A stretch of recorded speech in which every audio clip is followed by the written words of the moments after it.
সুপ্রিয় শিক্ষার্থী, জাতীয় বিশ্ববিদ্যালয়ের অধীন হিসাব বিজ্ঞান সম্মান বিষয়ের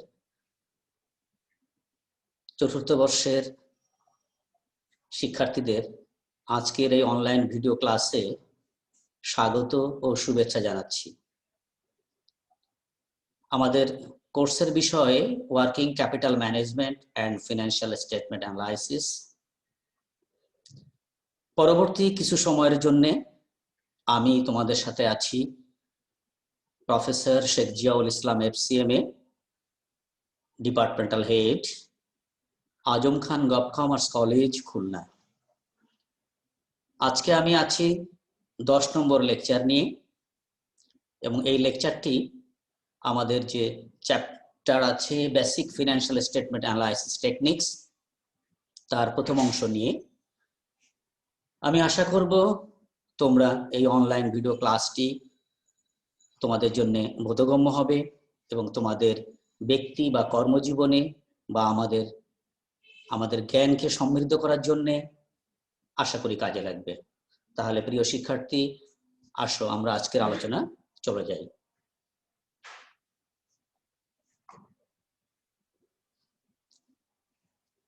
আমরা একটু দেখে নেই যে আমরা আসলে এই আজকের লেকচারে কি পড়ব। ডেফিনেশনটা কি, অর্থাৎ ফিনান্সিয়াল স্টেটমেন্ট অ্যানালাইসিস আমরা কাকে বলবো, এটার ইম্পর্টেন্স বা গুরুত্বটা কি, ব্রড গাইডলাইন্স অর্থাৎ যখন আমরা এই অ্যানালাইসিসে যাই তখন কি ধরনের নিয়ম কানুন ফলো করি, কি টেকনিক্স আমরা অবলম্বন করি। আমরা এখানে কয়েকটা টেকনিকের নাম অবশ্য লিখেছি: trend analysis, vertical analysis, time series analysis, break even analysis, ratio analysis, এবং সব শেষে আমাদের কিছু প্র্যাকটিস প্রবলেম থাকে বরাবরের মতো। তো আমাদের আজকে আলোচনা কিন্তু একটা ভার্টিক্যাল অ্যানালাইসিস পর্যন্ত আমরা করব, এবং আমাদের পরে যে লেকচারটি থাকবে অর্থাৎ 11 নম্বর লেকচারটি, যেটা আমরা কথা বলবো টাইম সিরিজ অ্যানালাইসিস নিয়ে।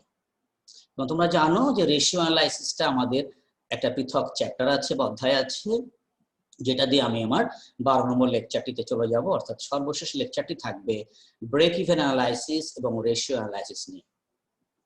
প্রিয় শিক্ষার্থী, আমরা এর আগের ক্লাসে বলেছিলাম ফিনান্সিয়াল স্টেটমেন্ট মূলত বোঝায় একটা প্রতিষ্ঠানের যে ট্রানজেকশন বা লেনদেনগুলো ঘটে তার যে রেকর্ড আমরা রাখি, এবং যে রেকর্ডগুলি আমরা রিপোর্টিং এর জন্যও কাজে লাগাই, যেটা আমরা রিপোর্টিং কাজে লাগাই পাশাপাশি সিদ্ধান্ত গ্রহণেও কাজে লাগে। তো ফিনান্সিয়াল স্টেটমেন্ট অ্যানালাইসিস আমরা এইভাবে একটা প্রক্রিয়ার কথা বলছি, যে প্রক্রিয়ায় আমরা আমাদের ফিনান্সিয়াল স্টেটমেন্টগুলোকে নিয়ে যাচাই বাছাই করব। কেন? আমরা ভবিষ্যতে যাতে তার থেকে সুন্দর কিছু পেতে পারি, সে কারণে আমাদের সিদ্ধান্ত নিতে সহায়তা করবে বা সিদ্ধান্ত নেওয়ার সুযোগ থাকবে। তাহলে আমরা বলতে পারি যে ফিনান্সিয়াল স্টেটমেন্ট অ্যানালাইসিসটা কিছুই না, আমাদের সামনে যে ফিনান্সিয়াল স্টেটমেন্টগুলো আসবে সেগুলোকে আমরা তার তথ্যাদিগুলোকে যাচাই বাছাই করব। এবং আমরা জানি যে ফিনান্সিয়াল স্টেটমেন্টে যে কম্পোনেন্টগুলো আছে, আমরা মূলত 4টে কম্পোনেন্ট বলেছিলাম বা আমরা শিখেছিলাম। সেটা হলো income statement, financial position, equity statement and cash flow statement. এবং আমরা মূলত এই স্টেটমেন্টগুলোর যে তথ্যাদি থাকে সেটাকেই যাচাই বাছাই করি, এবং সেই প্রক্রিয়াকে আমরা নাম দিয়েছি ফিনান্সিয়াল স্টেটমেন্ট অ্যানালাইসিস। প্রিয় শিক্ষার্থী, তো আমরা স্লাইডে অথবা আমাদের স্ক্রিনে একটা ছবি দেখতে পাচ্ছি, এবং ছবিটার একটা পর্যায়ে একটু তোমরা যদি দেখো, আমাদের 1, 2, 3, 4, 5, 6টা আমরা পথ রেখেছি যে এটা করতে আমরা আসলে কি ঘটনাগুলো ঘটে আমাদের সামনে।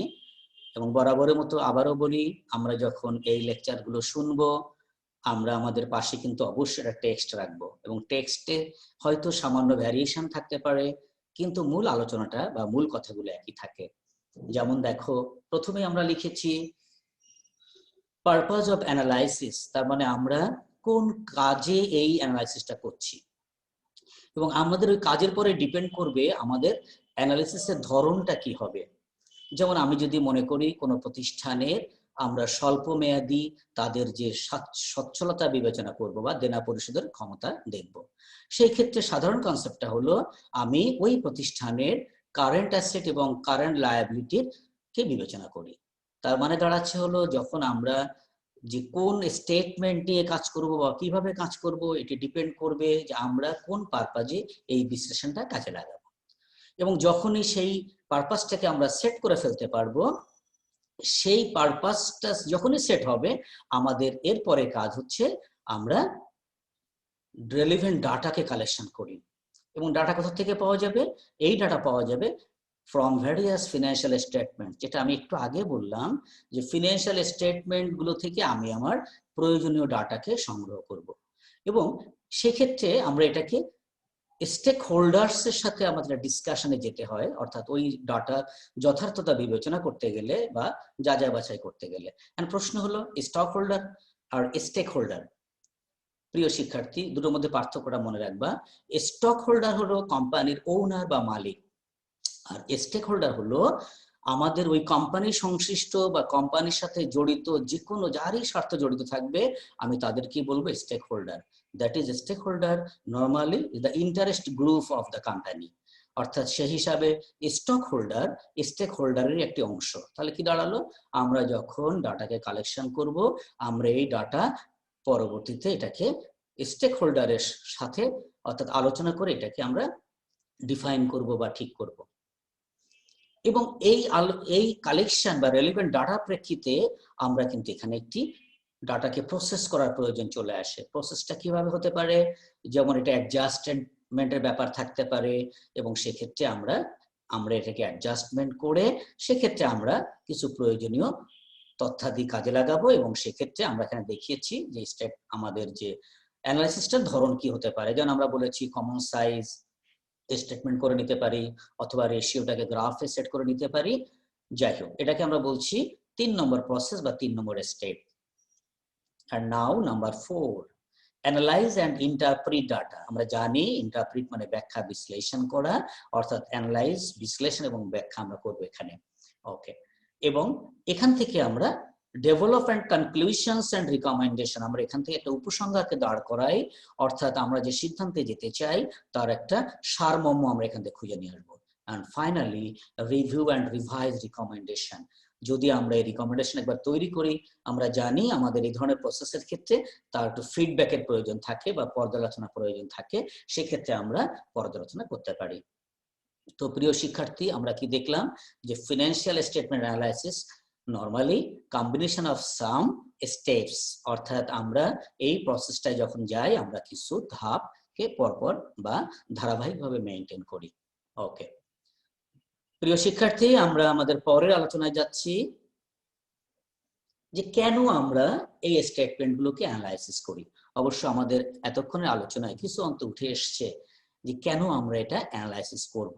আমরা আমাদের প্রেজেন্টেশনে বা আমাদের আলোচনায় আমরা এখানে 4টে পয়েন্টকে দেখিয়েছি। যেমন প্রথম পয়েন্ট, এছাড়া কিন্তু আবারও বলি আরো পয়েন্ট আসতে পারে, তুমি তোমার মতো করে এটাকে আরো এনরিচ করে নিও। Stock holders to measure ম্যানেজমেন্টস performance. আমরা জানি স্টক হোল্ডারই হচ্ছে কোম্পানির বিনিয়োগকারী, মূলত তারাই মালিক। তো তারা যেহেতু মালিক হয় এবং প্রত্যেক মালিক তার বিনিয়োগকে সুরক্ষিত রাখতে চায়, অর্থাৎ তার বিনিয়োগ যেন কোনোভাবে নষ্ট না হয়। এবং আমরা জানি যে আমরা যখন কোম্পানি ফর্ম করি, স্টক হোল্ডাররা সরাসরি পরিচালনায় অংশগ্রহণ করে না, একটা গ্রুপ থাকে, সে ম্যানেজমেন্ট গ্রুপ তাদের পারফরমেন্সটা কতটা ভালো, কতটা আশাব্যঞ্জক বা কতটা তাদের উপরে নির্ভর করা যায়, এইটা দেখার জন্য স্টক হোল্ডারদের এই ফিনান্সিয়াল স্টেটমেন্ট অ্যানালাইসিস পজিশনটাকে দেখতে হয় বা অ্যানালাইসিস করতে হয়। যেমন তাদের লাভের হার কেমন, লাভের হার গতানুগতিক নাকি গতবার থেকে বাড়ছে না কমে গেল, অথবা তাদের ইপিএসটা আর্নিং পার শেয়ার বাড়ছে, ডিভিডেন্ডটা দিচ্ছে না বা দিচ্ছে কেন, কিভাবে দিচ্ছে, এই বিশ্লেষণগুলো স্টক হোল্ডাররা নিতে পারে। প্রিয় শিক্ষার্থী, আমরা এরপরে এসেছি ক্রেডিটর্স, অর্থাৎ যাদের কাছ থেকে আমরা ঋণের ব্যাপার, ঋণটা গ্রহণ করি। আমরা জানি এই ঋণগুলো দুইভাবে আমরা বিবেচনা করি, একটা হচ্ছে দীর্ঘমেয়াদে লং টার্ম ডিভেঞ্চার এবং আরেকটা হলো আমাদের শর্ট টার্ম ডিভেঞ্চার। তো খুবই স্বাভাবিক, যিনি ক্রেডিটর্স হবেন, আমরা যদি এইভাবে চিন্তা করি আমি কারোর কাছ থেকে বাকিতে পণ্য কিনবো, তাহলে কি হবে, সে নিশ্চয়ই আমার বাকি পরিশোধের ক্ষমতাটা দেখতে চায়, তাই তো?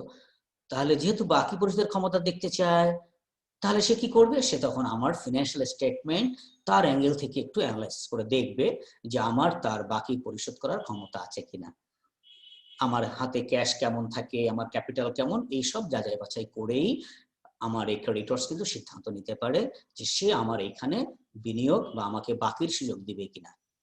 একইভাবে যদি আমি লং টার্ম ডিবেঞ্চার বলি, তো লং টার্ম ডিবেঞ্চার এটা আউটসাইডার ইনভেস্টর, অর্থাৎ এরা আমাদের বহি বিনিয়োগকারী।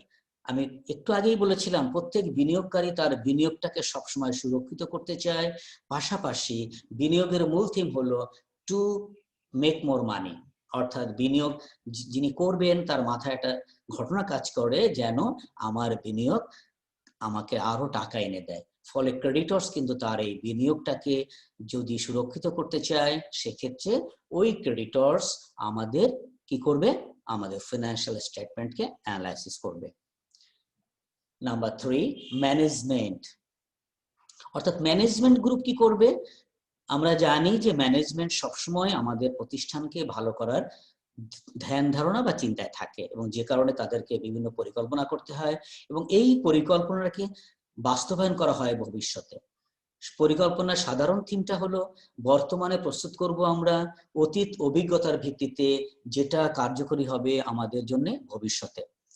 তো যেহেতু আমাদের অতীত ঘটনার পরে ভিত্তি করে ভবিষ্যতে ব্যবহারের জন্য এখনই তৈরি করছি, সেক্ষেত্রে আমার এই ম্যানেজমেন্ট ফিনান্সিয়াল স্টেটমেন্ট অ্যানালাইসিস করে সে দেখতে চায় আমার কোথায় উইক পয়েন্ট, কোথায় আমরা স্ট্রং আছি, যেখানে তার উইক পয়েন্ট থাকবে বা দুর্বল জায়গা থাকবে, সে চেষ্টা করবে সেই উইক পয়েন্টটাকে দূরীভূত করে বা রেকটিফাই করে সামনের দিকে এগোনোর জন্য। যেমন দেখো, তোমরা যারা ইতিমধ্যে বিভিন্ন পরীক্ষায় একটু রেজাল্ট খারাপ করেছো, আগামীতে যখন সুযোগ আসে আমাদের চিন্তা থাকে তখন যে অতীত যে ব্যাপারটা ঘটে গেল, যা অতীত কখনো পুনরুদ্ধার করা যায় না, ফলে অতীতের রেজাল্টকে সংশোধন করার সুযোগ নেই। নিশ্চয়ই তখন আমরা মাথায় রাখি যেন আগামীর পরীক্ষাগুলো বা তার রেজাল্টটা ভালো হয়।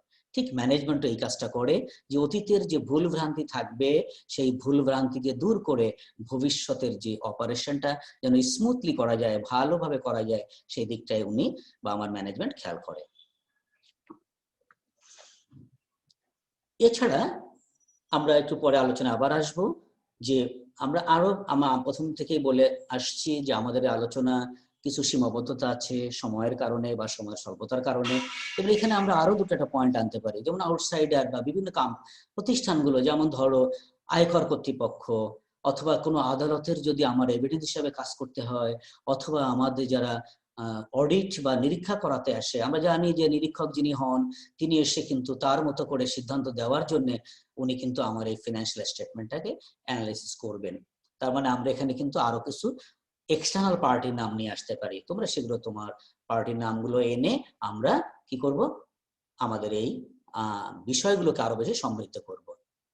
আমরা ফাইনালি লিখেছি যে আমরা যদি অ্যাকাউন্টেন্ট ধরে নিই, আমরা যারা পড়াশোনা করছি আমরা একজন প্রফেশনাল অ্যাকাউন্টেন্ট হতে চাই, বা সেক্ষেত্রে বা আমি যদি একজন ফিনান্সিয়াল অ্যানালিস্ট হতে চাই, তুমি যদি এটাকে চাকরি বা কর্মজীবনও নিতে চাও যে না আমি একজন ফিনান্সিয়াল অ্যানালিস্ট হতে চাই, সেক্ষেত্রেও দেখো তোমাকে কিন্তু তুমি ধরো কোনো প্রতিষ্ঠানে হয়তো ম্যানেজার না, কোনো প্রতিষ্ঠানের হয়তো টপ ম্যানেজমেন্টে নেই, তো তুমি হয়তো ওই প্রতিষ্ঠানের একজন সিম্পলি অ্যানালিস্ট হিসেবে কাজ করবা, সেক্ষেত্রেও তোমাকে কিন্তু এই ফিনান্সিয়াল স্টেটমেন্ট অ্যানালাইসিসের এই ব্যাপারগুলোকে মাথায় রাখতে হবে। তাহলে আমরা মনে হয় মোটামুটি ভাবে বুঝতে পারলাম যে আমাদের ফিনান্সিয়াল স্টেটমেন্ট অ্যানালাইসিস আমরা বিভিন্ন অ্যাঙ্গেল থেকে বলতে পারি। মালিকের দৃষ্টিকোণ থেকে, অর্থাৎ মালিক বলতে আমাদের এখানে শুধু আমরা আলোচনায় বারবার বলছি যে আমাদের আলোচনা মূলত কোম্পানি নির্ভর, এই জন্য আমরা মালিক ব্যবহার না করে স্টক হোল্ডার ব্যবহার করেছি। তাহলে যারা আমার স্টক হোল্ডার হবে তারা আমাদের ফিনান্সিয়াল স্টেটমেন্টকে নিয়ে ভেরিফাই করার জন্য বা অ্যানালাইসিস করবে, ক্রেডিটর্স করবে, ম্যানেজমেন্ট গ্রুপ করবে, আদার এক্সটার্নাল গ্রুপ যারা থাকবে তাদের প্রয়োজন মতো বা বিধি মোতাবেক তারা আমার স্টেটমেন্টকে অ্যানালাইসিস করতে পারে। প্রিয় শিক্ষার্থী, এবার আমরা আসি যে কি গাইডলাইনে, এবং এটা কিন্তু একটা পরীক্ষায় তোমার প্রশ্ন আকার হতে পারে যে what are the various guidelines for completing financial statement analysis, অর্থাৎ ফিনান্সিয়াল স্টেটমেন্ট অ্যানালাইসিস করতে গেলে তুমি কি গাইডলাইন ফলো করবে। দেখো আমরা কিছু পয়েন্ট গুলো লিখেছি, প্রথম থেকে আসি। আমাদের যে পয়েন্ট, রিঅ্যারেঞ্জমেন্ট, অর্থাৎ এমন হতে পারে আমাদের সামনে যে ফিনান্সিয়াল স্টেটমেন্টকে দেয়া হয়েছে সেই তথ্যটাকে আমাকে পুনর্বিন্যাস বা পুনর্ভাবে সাজানো লাগতে পারে। যেমন দেখো, তোমরা যারা ইনকাম ট্যাক্সের অঙ্ক করে এসছো, তোমাদের খুব সম্ভবত ভুল না করলে সেকেন্ড ইয়ারে ছিল ট্যাক্সেশন ইন বাংলাদেশ। সেক্ষেত্রে কোম্পানির যখন আমরা প্রফিটকে নির্ধারণ করে আমি ট্যাক্স দিতে চাই, আমাকে একটু মাথায় নাও যে আমরা যখন ট্যাক্স বিবেচনা করি তখন ওই স্টেটমেন্টগুলোকে কিন্তু রিঅ্যারেঞ্জমেন্ট করতে হয়। কারণ আমরা যখন অ্যাকাউন্টিং নিয়মে নেট প্রফিট বের করি, আমাদের চেষ্টা থাকে সবসময়, পার্টির চেষ্টা থাকে নেট প্রফিট যেন কম হয়, এবং যখনই নেট প্রফিট কম হয় আমার ট্যাক্সেশন বা ট্যাক্সের যে ধাক্কাটা পড়ে সেই ধাক্কাটা কম হয়। যে কারণে ট্যাক্স অথরিটি কিছু লিমিটেশন করে দিয়েছে। ওই লিমিটেশনকে মাথায় রেখেই, যেমন তুমি চাইলেই প্রয়োজন মাফিক বা ইচ্ছা মতো তোমার পছন্দ মতো ডেপ্রিসিয়েশনের রেটটা ধরতে পারো না। তখন ইনকাম ট্যাক্স অথরিটি কি করেছে, আমাদের এইটার পরে বলে দিয়েছে সে পার্টিকুলার এই অ্যাসেটটার পরে আপনারা 10% ডেপ্রিসিয়েশন করবেন। কিন্তু দেখা যাবে আমার অ্যাকাউন্টিং ট্রিটমেন্টে তাকে আমরা 15% ধরেছি। তো সেই ক্ষেত্রে আমার কিন্তু ওই স্টেটমেন্টগুলোকে রিঅ্যারেঞ্জ করা প্রয়োজন হবে। আর একটা উদাহরণ দেওয়া যায় যে যদি আমরা ধরো যে আইটেম কিছু খরচের কথা ইনকাম ট্যাক্স বলছে অ্যাডমিসেবল এবং কিছু বলছে নট অ্যাডমিসেবল, কিছু খরচ যেটা আমরা দেখিয়ে নেট প্রফিটকে কমিয়ে ফেলেছি কিন্তু ইনকাম ট্যাক্স ওই খরচটাকে স্বীকার করে না, সেক্ষেত্রে আমাকে অবশ্যই ওই আইটেমগুলোকে নতুন ভাবে বিবেচনায় এনে আমাকে নির্ধারণ করা প্রয়োজন হবে ওই প্রফিটের জন্য। আমরা এটাকে বলেছি রিঅ্যারেঞ্জমেন্ট। অর্থাৎ আমাদের তথ্যের প্রয়োজন বা যাদের জন্য আমরা এটা অ্যানালাইসিস করব তাদের প্রয়োজনে আমরা আমাদের এই স্টেটমেন্টগুলোকে রিঅ্যারেঞ্জমেন্টে আসব। এবার চলে আসি সিলেকশন অফ টেকনিক্স। তার মানে আমি কোন পথ অবলম্বন করব, কোন টেকনিক আমি অবলম্বন করতে চাই। এটা ডিপেন্ড করবে মূলত হলো যে আমাদের প্রকৃতি কেমন, আমাদের বিশ্লেষণের প্রকৃতি কেমন। যেমন আমরা যদি মনে করি যে লাভের হার দেখতে চাই, এই হারটা গতবার কত ছিল, এখন কত হয়েছে, এইটা যখন আমরা পাশাপাশি বিশ্লেষণে যাই আমরা তখন তাকে বলি কম্পারেটিভ অ্যানালাইসিস। আমরা একটু পরে যাব সেখানে। অর্থাৎ আমি কোন ধরনের টেকনিক ফলো করব সেটা ডিপেন্ড করবে যে আমরা কোন প্রকৃতির বিশ্লেষণ চাচ্ছি। এরপর আমরা লিখেছি ইউনিফর্মিটি। ইউনিফর্মিটি মানে হলো সমরূপতা, সমজাতীয়তা। ধরো আমরা দুইটা প্রতিষ্ঠানকে কম্পেয়ার করতে চাই, তুলনা করতে চাই, সেক্ষেত্রে প্রতিষ্ঠান দুটো কিন্তু একই ধরনের না হলে আমরা এই তুলনাটা যথার্থ হবে না। যেমন ধরো একটা জুয়েলারি বিজনেস, আমাকে একটা জুয়েলারির same type of jewellery business সাথে কম্পেয়ার করার সুযোগ থাকবে। অর্থাৎ আমরা যখন এই কম্প্যারিজন যদি বলি অথবা যদি আমরা অ্যানালাইসিস করি আমাকে মাথায় রাখতে হবে যে আমাদের ইউনিফর্মিটি থাকতে হবে। অথবা একই প্রতিষ্ঠানে যদি আমি দুটো বছরের মধ্যে স্টেটমেন্টের তুলনা করতে চাই, তাহলে ধরে নাও ইনকাম স্টেটমেন্ট, তাহলে ওই প্রতিষ্ঠানের ইনকাম স্টেটমেন্ট বিগত বছরও যে নিয়মে করেছি চলতি বছরও কিন্তু সেই নিয়মে হতে হবে। অর্থাৎ সেই ক্ষেত্রে আমাকে খেয়াল রাখতে হবে যেন আমাদের এই স্টেটমেন্ট তৈরির ক্ষেত্রে ইউনিফর্মিটি বজায় থাকে। আমি নিশ্চয়ই বুঝাতে পেরেছি। এবার আসো ইন্টারপ্রিটেশন, অর্থাৎ আমাকে কিছু ব্যাখ্যা করতে হবে এবং এই ব্যাখ্যাগুলো বা কথাগুলো যেন সহজে বোধগম্য হয়। আমরা ব্যাপারটাকে এভাবে ভাবতে পারি যে আমাদের যারা এই স্টেটমেন্ট দেখবে বা সেখান থেকে তারা কোনো সিদ্ধান্ত নিবে সবাই যে একদম বেসিক্যালি কমার্স ব্যাকগ্রাউন্ড হবে সে নিশ্চয়তা থাকে না। সেক্ষেত্রে আমি একজন কমার্সের লোক হয়ে এমনভাবে কিছু ওখানে ব্যাখ্যা লিখবো না যেন সাধারণ যারা দেখবে তার জন্য এটা বুঝতে অসুবিধা হয়। অর্থাৎ আমরা এমনভাবে ব্যাখ্যা বিশ্লেষণ করব যেন এটা সহজে বা বোধগম্য হয়। প্রিয় শিক্ষার্থী, এবার আসো এস্টাবলিশ অবজেক্টিভস, অর্থাৎ আমরা কোন উদ্দেশ্য নিয়ে এই স্টেটমেন্টকে বিশ্লেষণ করছি সেই অবজেক্টিভটাকে তোমাকে আগে সেট করতে হবে। অবশ্যই সেই অবজেক্টিভকে মাথায় রেখে আমাকে কাজ করতে হবে। যেমন আমি যদি একটা কোম্পানির আর্নিং ক্যাপাবিলিটি দেখতে চাই বা ধরো আমরা ম্যানেজমেন্ট ক্যাপাবিলিটি দেখতে চাই, যদি আমি আর্নিং ক্যাপাবিলিটি দেখতে চাই তাহলে অবশ্যই অন্তত তার ইপিএস এবং প্রাইস আর্নিং রেশিওগুলোকে বিশ্লেষণের চেষ্টা করব। আবার যদি মনে করি যে না আমরা ম্যানেজারিয়াল ক্যাপাবিলিটি দেখতে চাই, যেমন ম্যানেজারিয়াল ক্যাপাবিলিটির একটা আছে হলো আমাদের ফান্ড ম্যানেজমেন্ট বলি আমরা, বা ফান্ড কালেকশন বলি। যদি আমি বলি যে অ্যাকাউন্ট রিসিভেবলের তাদের কালেকশনের টার্নওভারটা কেমন বা কতদিন সময় নিচ্ছে, তার মানে কি দাঁড়াচ্ছে যে আমরা কোন ধরনের বা কি উদ্দেশ্য চাই, সেই উদ্দেশ্যকে আগে সেট করতে হবে। যে উদ্দেশ্য নিয়ে কাজ করব আমাকে ফিনান্সিয়াল স্টেটমেন্টসের আমার টেকনিক্সও সেইভাবে সেট করতে হবে। তার মানে প্রথমেই হলো আমাকে আমার অবজেক্টিভকে সেট করতে হবে যে আমি ওখান থেকে কোন উদ্দেশ্য নিয়ে এই ফিনান্সিয়াল স্টেটমেন্টকে যাচাই বাছাই করছি। Next, collection data. অর্থাৎ এমন হতে পারে যে আমাদের সামনে যে তথ্য দেওয়া হয়েছে, আমার এই স্টেটমেন্টগুলোকে পর্যালোচনা বা বিশ্লেষণ করতে গেলে আমার ওই ডাটা পর্যাপ্ত না। সেক্ষেত্রে আমরা উৎস মূলে এই তথ্যকে সংগ্রহ করার চেষ্টা করি। যেমন আমি যদি একজন অডিটরের কথা চিন্তা করি, তোমরা জানো এবং অডিট একটা বিষয় তোমাদের থার্ড ইয়ারে ছিল, ফোর্থ ইয়ারেও আশা করি আছে।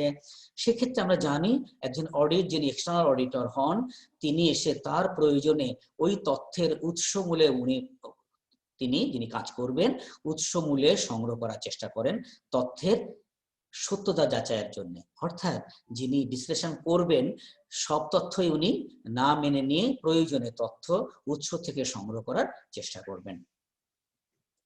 Next, knowledge about accounting. যিনি এই বিশ্লেষণ করবেন, এখন আমি যে কাজ পারি না, ধরো আমি একটা সাইকেল চালাতে জানি না, অথবা আমি যদি সাঁতার জানি না, আমাকে যদি নদীতে ফেলে দেওয়া হয় অথবা একটা সাইকেল দেওয়া হয়, তাহলে আমি কিন্তু ওই সাইকেল চালাতেও পারবো না বা নদী থেকে উঠতেও পারবো না। সেক্ষেত্রে আমাদের কি হচ্ছে, আমাদের ওই জ্ঞানটা থাকতে হবে। তাহলে আমরা যারা অ্যানালাইসিস নিয়ে কাজ করি বা কাজ করব, তাদের অবশ্যই অ্যাকাউন্টিং এর সমুদয় বিষয় আমাকে জানতে হবে। কারণ আমাদের ফিনান্সিয়াল স্টেটমেন্ট যিনি তৈরি করে দিয়েছেন, তিনি যে জ্ঞান রাখেন, অবশ্যই আমরা যারা অ্যানালাইসিস করব তার থেকে বেশি জ্ঞান রাখতে হবে। এখন তুমি যদি অ্যাকাউন্টিং ভালো না জানো, তাহলে তোমার পক্ষে কিন্তু একটা প্রতিষ্ঠান অডিট করা যাবে না। কারণ অ্যাকাউন্টিং এর একটা পার্ট হলো অডিট করা বা নিরীক্ষা করা। তুমি যদি অডিট না জানো, তাহলে তুমি কিন্তু ওখানে ওই কাজটা তুমি করতে পারবে না। এখন তুমি যদি আইএএস না জানো, তুমি যদি ফিনান্সিয়াল স্টেটমেন্টের কাঠামো না জানো, যেমন ফিনান্সিয়াল স্টেটমেন্টের কাঠামো আমরা আমাদের আগের লেকচার কোনো একটাতে আমরা দেখিয়েছি যে আমরা স্টেটমেন্টগুলোকে 4টা ভাগে ভাগ করি বা 5টা অংশে দেখাই। তো এখন তুমি যদি ইনকাম স্টেটমেন্টের ফরম্যাট না জানো, যে কোথা থেকে কোথায় হয়, সেলস, তারপরে কস্ট অফ গুডস সোল্ড, এই আইটেমগুলো তুমি যদি না জানো, তাহলে তোমার পক্ষে কিন্তু ওই স্টেটমেন্টকে বিশ্লেষণ করার কোনো সুযোগ নেই। এই জন্য আমরা বলেছি যে অবশ্যই যিনি এই কাজটা করবেন তাকে অ্যাকাউন্টিং বিষয়গুলো সম্বন্ধে, এখন তুমি যদি মনে করো accounting not only recording, accounting মানেই যে আমরা ওখানে শুধু লেনদেন লিখবো, এটা না। কিন্তু অ্যাকাউন্টিং এখন একটা ভাস্ট আইটেম, এবং আমরা বলেছি ফাইনালি আমরা এখান থেকে আমার ইউজারদের কাছে রিপোর্টিং করি। তার মানে তোমাকে কিন্তু আদ্যপান্ত জানতে হবে যদি তোমাকে অ্যানালিসিসে আসতে হয়। এই জন্য আমরা বলেছি এখানে যে অ্যাকাউন্টিং সম্বন্ধে পরিপূর্ণ ধারণা বা জ্ঞান থাকতে হবে যিনি এটা নিয়ে কাজ করবেন। Next, types of analysis. অর্থাৎ আমরা কোন প্রকারটা বেছে নেব, আমরা একটু পরে স্লাইডে দেখব যে আমাদের বিভিন্ন টাইপ আছে। এই টাইপ অ্যানালাইসিসের টাইপটা কেমন হবে, এই টাইপগুলো কেমন হবে এটা ডিপেন্ড করবে। আমরা এখানে বলেছি যে আমাদের যে অবজেক্টিভের পরে সিদ্ধান্ত নিতে হবে যে আমরা কোন ধরনের অ্যানালাইসিস করব, এবং চূড়ান্তভাবে বা ফাইনালি তোমাকে ডিসিশন দিতে হবে। তুমি যখন ইন্টারপ্রিট, তার মানে দাঁড়ালো যে আমরা আবার যদি আসি প্রথম থেকেই, এই গাইডলাইনের প্রথমটা হলো rearrangement of financial statements, selection of techniques, uniformity. এই ইউনিফর্মিটি দুই ধরনের চিন্তা করা যাবে। একটা হলো যদি প্রতিষ্ঠান টু প্রতিষ্ঠান কম্পেয়ার করি, তাহলে উভয় প্রতিষ্ঠান একই ধরনের বা একই আঙ্গিকে হিসাব রাখতে হবে। যদি আমরা একই প্রতিষ্ঠানের বিভিন্ন বছরে তুলনা করি বা বিভিন্ন টাইম পিরিয়ডে তুলনা করি, সেক্ষেত্রে তাদের হিসাবগুলো একইভাবেই মেনটেন করতে হবে বা ফিনান্সিয়াল স্টেটমেন্ট একইভাবে রাখতে হবে। ইন্টারপ্রিটেশন, আমরা আবারও বলছি যে ব্যাখ্যা বিশ্লেষণ এমনভাবে করতে হবে যেন সহজে বোধগম্য হয়।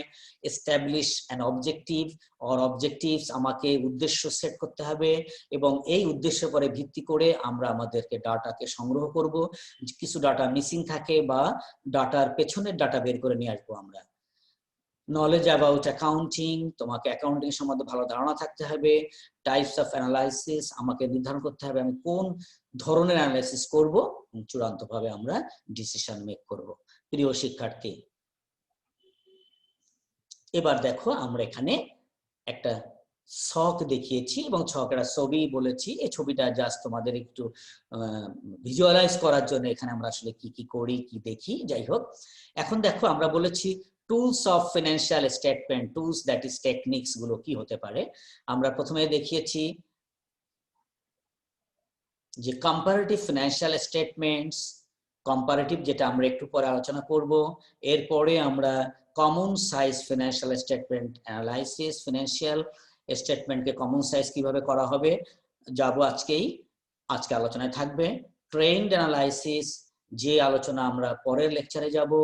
আর রেশিও অ্যানালাইসিস আমরা তার আরো এক লেকচার পরে কথা বলবো। এবং আমরা কম্পারেটিভ যখন দেখাই, দুইটা ঘটনা আমরা দেখিয়েছি, একটা হরাইজন্টাল আর একটা ভার্টিক্যাল, এবং এই আলোচনাটা পরের স্লাইডে থাকবে। এই প্রসঙ্গে আবারও বলি, এই অ্যানালাইসিস যে কটা ফর্ম আমি দিয়েছি, তুমি যখন তোমার টেক্সট দেখবা হয়তো এই ফর্মটার আরো নতুন দু একটা নাম থাকতে পারে, সেটা তুমি নিজের মতো করে তৈরি করে নিও। কম্পারেটিভ ফিনান্সিয়াল স্টেটমেন্ট অ্যানালাইসিস, আমরা জানি কম্পেয়ার মানে হলো তুলনা করা। তাহলে তুলনামূলক চিত্র, এই তুলনামূলক ফিনান্সিয়াল স্টেটমেন্ট যখন অ্যানালাইসিস করি তখন দুইটা পদ্ধতি করা যায়। আমরা একটা নাম দিয়েছি হরাইজন্টাল, বা আমরা যাকে বলি হলো আনুভূমিক বা সমান্তরাল, আরেকটা হলো ভার্টিক্যাল বা উলম্ব। তো আমরা প্রথমে আসি হরাইজন্টাল অ্যানালাইসিস, এবং এই সংশ্লিষ্ট তত্ত্বীয় আলোচনা বা কথাগুলো একটু টেক্সট থেকে পড়ে নিও। আমরা আমাদের সময়ের কারণে আমরা শুধু একটা প্র্যাকটিক্যাল প্রবলেম বোঝানোর চেষ্টা করেছি। তো হরাইজন্টাল অ্যানালাইসিস যেটা হবে, এই হরাইজন্টাল অ্যানালিসিসে আমরা পাশাপাশি একটা বিশ্লেষণে যাব। কিভাবে সেটা দেখো, যে আমরা একই প্রতিষ্ঠানের দুইটা বছরের তথ্য দেখিয়েছি।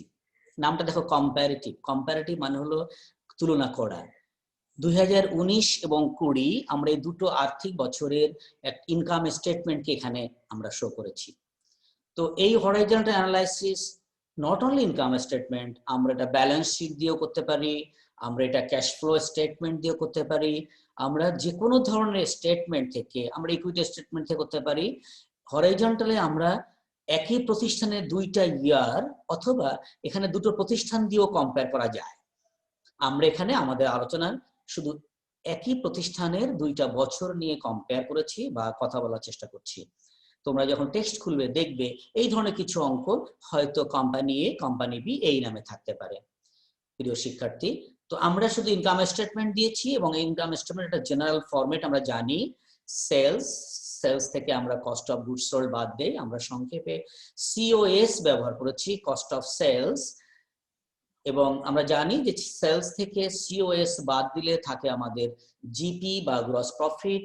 গ্রস প্রফিট থেকে other operating expense like admin expense, marketing expense, এগুলোকে বাদ দিলে পাই আমরা হলো নেট প্রফিট।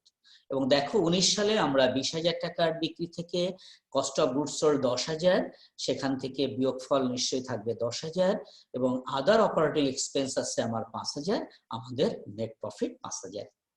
ওই প্রতিষ্ঠানে যখন 20 সালে কাজ করেছে উইথ এক্সট্রা এফোর্ট, সে হয়তো বাড়তি এফোর্ট দিয়ে তার সেলটাকে বাড়িয়ে নিয়েছে। দেখো সেলটা কত আছে, সেলটা আছে 25,000, সেলটা আছে 25,000, কস্ট অফ সেলস 12,000 বা 12,000, বিয়োগফল নিশ্চয়ই 13,000, 13,000 থেকে অপারেটিং এক্সপেন্স 6,000 বাদ দিলে 7,000। তো আমরা আবারও বলি, যখন আমরা এই ধরনের প্র্যাকটিস প্রবলেম করব, তুমি তোমার ক্যালকুলেটর এবং খাতা কলম পাশে নিয়ে শুরু করবা।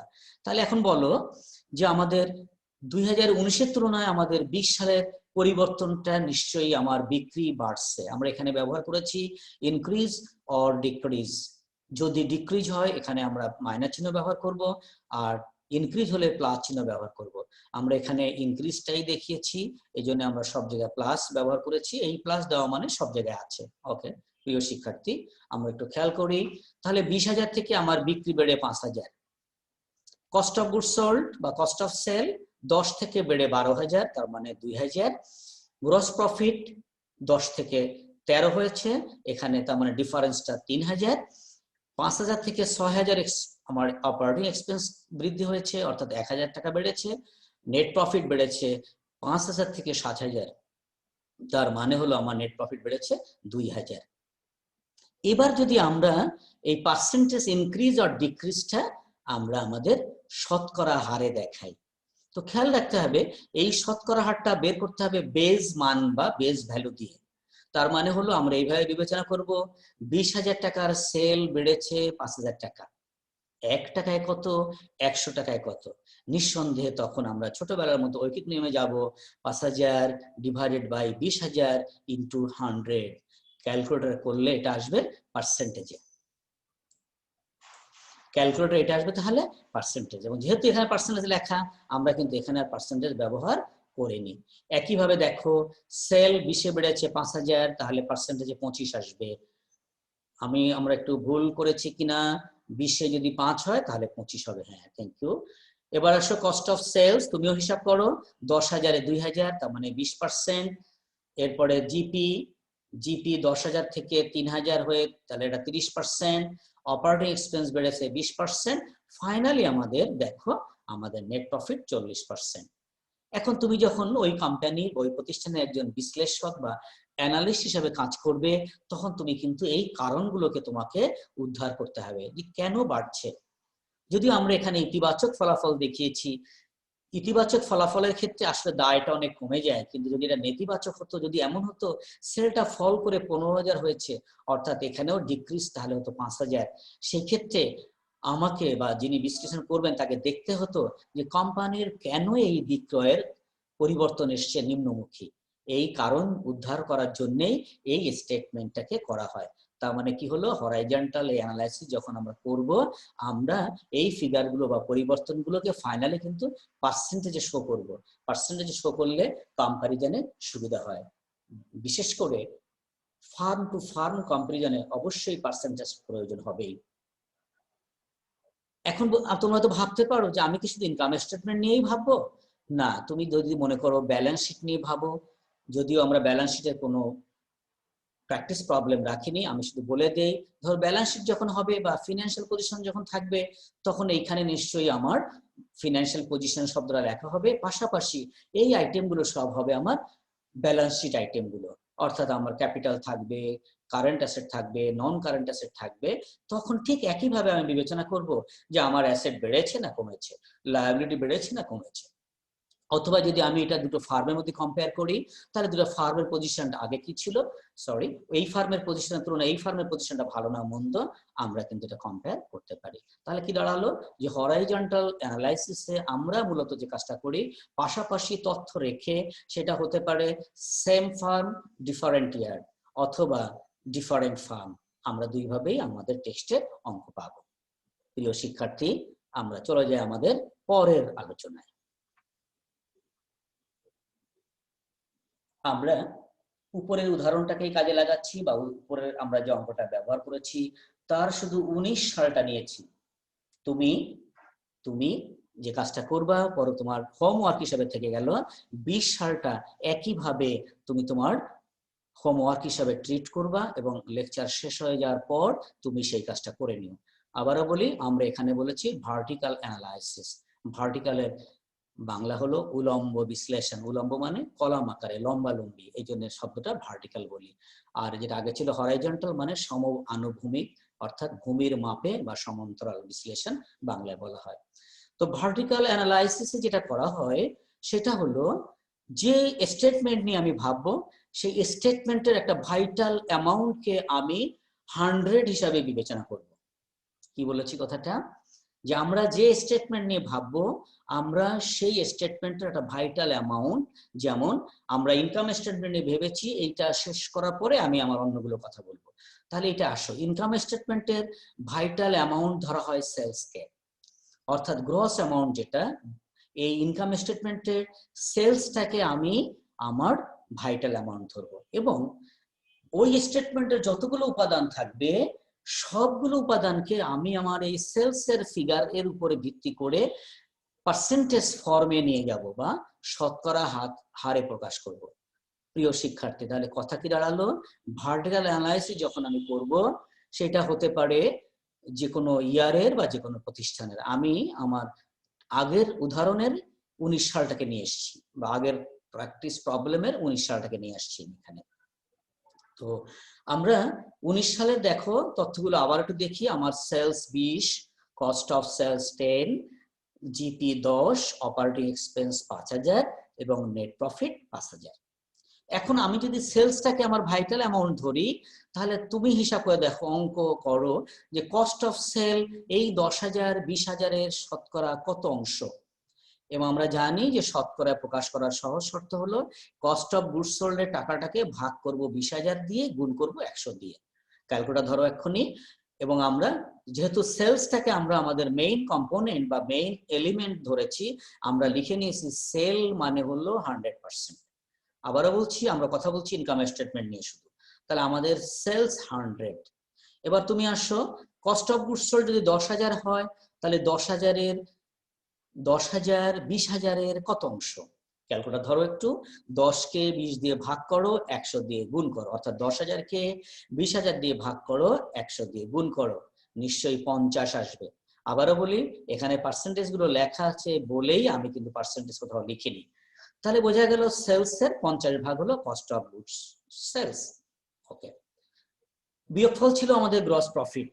এখন যদি প্রশ্ন হয় যে গ্রস প্রফিটটা সেলসের কত অংশ, তো আমরা দেখতে পাচ্ছি এটাও একইভাবে যদি করা হয় 20,000-এ 10,000, একে কত, 100-এ কত, এই হিসাবটা করলে এটাও আসবে 50%। এবং ব্যাপারটা এরকমই, এই দুটো আইটেম যোগ করলে অবশ্যই 100% হবে। প্রিয় শিক্ষার্থী, চলে আসো, আদার এক্সপেন্স 5,000। এই 5,000 তাহলে 20,000-এর কত অংশ? ক্যালকুলেটর ধরো একটু, ওটা করলে হবে 25%। 5,000 ভাগ 20,000 ইকুয়াল টু 25%।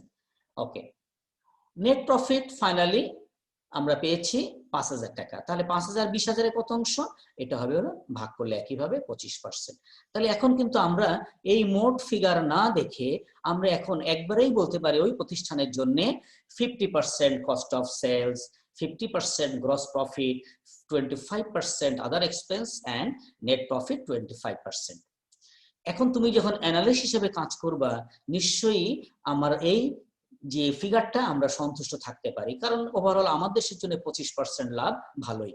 কিন্তু যদি এটা ইতিবাচক না হয়, যদি নেতিবাচক হতো, যদি সে 25 না হয়, যদি এটা আমার শুধু 5% হতো, তাহলে আমাদের অ্যানালিস্টদের কাজ হলো এই বিশ্লেষণটা করতে হবে, কেন আমার এই নেট প্রফিটটা কম হলো। এই কমের ব্যাখ্যাটা দিয়ে আমি আমার নিয়োগকারী কর্তৃপক্ষকে আমার ডিসিশনটা জানাতে পারি যে না, আপনাদের কস্ট অফ সেলটা প্রয়োজনে বেশি হয়েছে, সেই জন্য আলাদা প্যারামিটার আছে, কেন বেশি হয় সেটা অন্য আলোচনা, সেখানে আমি যাব না। তো সেক্ষেত্রে আমরা যেটা করতে পারি বা করব, যে কস্ট অফ গুডস সোল্ডকে নিয়ন্ত্রণ করতে পারি। যখনই এটা নিয়ন্ত্রিত হবে, জিপি বেড়ে যাবে। আদার অপারেটিং এক্সপেন্স যদি বেশি থাকে, তাকে নিয়ন্ত্রণ করলে আদার অপারেটিং এক্সপেন্সটাও কমে যাবে। তাহলে আমরা কি দেখলাম, ইনকাম স্টেটমেন্ট যদি আমরা ভার্টিক্যাল অ্যানালাইসিস করি, যার আলাদা একটা নাম আছে কমন স্টেটমেন্ট অ্যানালাইসিস বা কমন সাইজ অ্যানালাইসিস। আবারও বলি, ভার্টিক্যাল অ্যানালাইসিস যেটা আমরা দেখাচ্ছি এটাকে বলা হয় কমন সাইজ অ্যানালাইসিস। তার মানে কমন বলতে আমি এই যে মানে ভাইটাল পয়েন্টটাকে বা ফিগারটাকে 100 করে নিয়ে তার বিবেচনায় যখন সবগুলো বের করা হয়, এটাকে আমরা বলি কমন সাইজ অ্যানালাইসিস। এবার আসো, ইনকাম স্টেটমেন্ট যেভাবে করেছি, যদি আমার সামনে ধরো ব্যালেন্স শিট দেওয়া আছে, তাহলে ব্যালেন্স শিট থেকে তুমি কি করে এই ঘটনায় চলে আসবা? সেক্ষেত্রে ব্যালেন্স শিটটার যে টোটাল অ্যাসেট পজিশন এবং অথবা টোটাল লায়াবিলিটি, এবং আমরা খুবই জানি অ্যাকাউন্টিং ইকুয়েশন যে কথা বলে, অবশ্যই টোটাল অ্যাসেট টোটাল লায়াবিলিটি সমান হবে। যদি আমরা এখানে আমরা কোনো স্লাইড রাখিনি, আবারও বলি সময়ের স্বল্পতার কারণেই আমরা রাখিনি, কিন্তু আলোচনাটা আমি করে দিচ্ছি। সেটা হলো যে ইনকাম স্টেটমেন্টকে যেভাবে ভেবেছি, তুমি এর বদলে যদি ব্যালেন্স শিটকে চিন্তা করতে চাও, তোমার ব্যালেন্স শিটের ভাইটাল অ্যামাউন্ট হবে হলো টোটাল অ্যাসেট ফিগারটা। আবারও বলি, ভাইটাল অ্যামাউন্ট হবে টোটাল অ্যাসেট অথবা টোটাল লায়াবিলিটি। ধরো আমার কারেন্ট অ্যাসেট এবং ফিক্সড অ্যাসেট বা নন কারেন্ট অ্যাসেট মিলে 5 লাখ টাকা। কারেন্ট অ্যাসেট আছে 2 লাখ, একটু ভিজুয়ালাইজ করো, নন কারেন্ট আছে 3 লাখ টাকা। তাহলে আমি যদি আমার অ্যাসেটটাকে যদি 100 হিসাবে চিন্তা করি, তাহলে 5 লাখের 2 লাখ হলো আমাদের কারেন্ট অ্যাসেট। তার মানে 40% হবে হলো কারেন্ট অ্যাসেট। আর যদি বলি বাকি টাকাটা অর্থাৎ 60% হচ্ছে আমাদের নন কারেন্ট অ্যাসেট। এখন কারেন্ট যে 40%, তার আবার যদি ব্রেকআপ থাকে, ইনভেন্টরি, তার যদি অ্যাকাউন্ট রিসিভেবল, তার ক্যাশ আছে, প্রত্যেকটা আইটেমকে যখন আমি আমার অ্যাসেট ফিগার দিয়ে ভাগ করব, তখন প্রত্যেকটা আইটেমেরই আলাদা করে পার্সেন্টেজে আমাদের উত্তরটা আসবে। প্রিয় শিক্ষার্থী, তাই আমরা মনে কথাটা বোঝাতে পেরেছি। আবারও বলি যে ব্যালেন্স শিট বা ফিনান্সিয়াল পজিশন দিয়ে যদি তুমি ভার্টিক্যাল অ্যানালাইসিস করো, যেটা তুমি তোমার হোমওয়ার্ক হিসেবে বিবেচনা করো, বাসায় করে নিও, টেক্সট খুলে দেখবা, সেখানে ব্যালেন্স শিট দিয়ে দুটো একটা অঙ্ক থাকতে পারে। তাহলে ব্যালেন্স শিট বা ফিনান্সিয়াল পজিশন দিয়ে যখন আমি আমার এই কমন সাইজ অ্যানালাইসিস করব, তখন কি করব, প্রত্যেকটা আইটেমকে বা প্রত্যেকটা আইটেমের টাকাকে আমরা আমাদের অ্যাসেট ফিগার অথবা টোটাল লায়াবিলিটি ফিগার দিয়ে ভাগ করব। অ্যাসেট এবং লায়াবিলিটি যেহেতু একই পরিমাণ টাকাই থাকবে, আমাদের স্টেটমেন্টের নিচের দিকে টোটাল ফিগার করা থাকে, সেখান থেকে ওটা দেখে নিব। প্রত্যেকটা আইটেমকে ওই ফিগার দিয়ে ভাগ করে, টোটাল ফিগার দিয়ে ভাগ করে 100 দিয়ে গুণ করে, প্রত্যেকটা আইটেমের বিপরীতে তখন আমরা লিখব যে পার্সেন্টেজ অন টোটাল অ্যাসেট। একটু খেয়াল করো, এখানে আমরা লিখেছি পার্সেন্টেজ অন সেলস, ওইখানে আমি ব্যবহার করব percentage on total asset or total liabilities. আমরা এইভাবে আমাদের ফিনান্সিয়াল পজিশনটাকে ভার্টিক্যাল অ্যানালাইসিস বা কমন সাইজ অ্যানালিসিসে নিয়ে আসতে পারি। প্রিয় শিক্ষার্থী, আমরা কিন্তু আজকে যে ফিনান্সিয়াল স্টেটমেন্ট অ্যানালাইসিস যে চ্যাপ্টারটা আমরা সম্পূর্ণ আলোচনায় আনতে পারিনি। বিষয়ের ব্যাপকতা, আবার সময়েরও স্বল্পতা আছে, যে কারণে আমার আজকের আলোচনা আমরা এখানেই শেষ করতে চাচ্ছি। তো সব শেষে বরাবরের মতো আমি তোমাদের সবাইকেই এই অনলাইন ক্লাসে অংশগ্রহণের জন্য অভিনন্দন এবং ধন্যবাদ জানাচ্ছি। যে যেখানে থাকবে, নিজে ভালো থাকো, অন্যকে ভালো রাখো। ধন্যবাদ সবাইকে।